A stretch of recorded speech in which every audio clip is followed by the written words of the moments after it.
Gonzalo.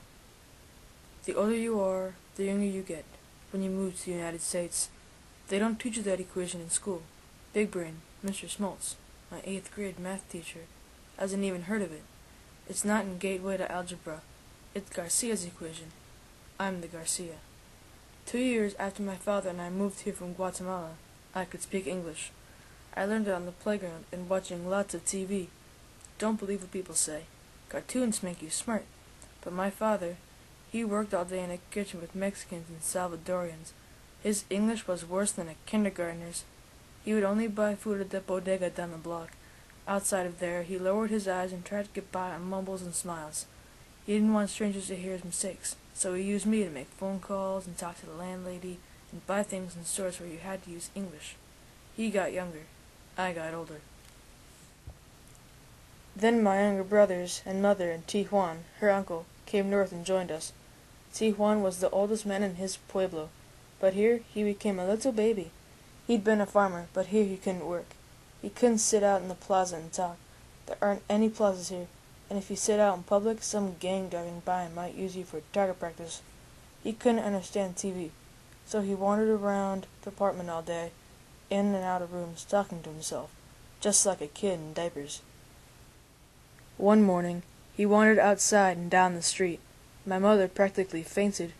He doesn't speak Spanish, just an Indian language. I finally found him standing in front of the beauty parlor, staring through the glass at a woman with a dryer over her head.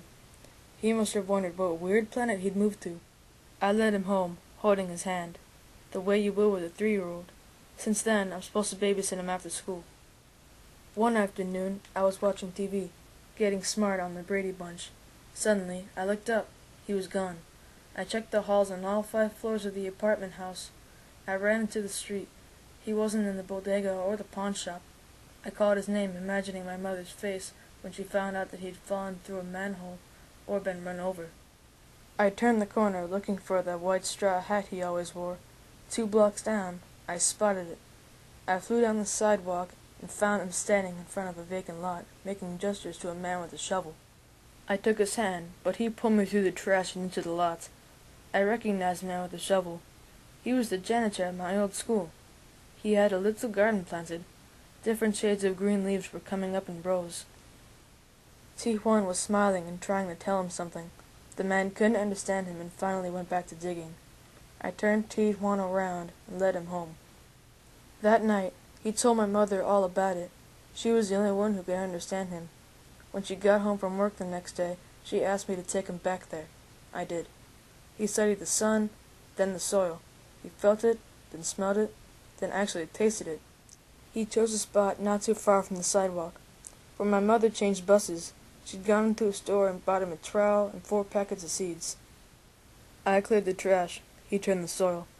I wish we were farther from the street, and I was praying that none of my friends, or girlfriends, or enemies saw me. Tijuan didn't even notice people. He was solely wrapped up in the work. He showed me exactly how far apart the rows should be and how deep. He couldn't read the words on the seed packets, but he knew from the pictures what seeds were inside. He poured them into his hands and smiled. He seemed to recognize them like old friends. Watching him carefully sprinkling them into the throws he'd made, I realized that I didn't know anything about growing food and that he knew everything. I stared at his busy fingers, then his eyes. They were focused, not far away or confused. He'd changed from a baby back into a man.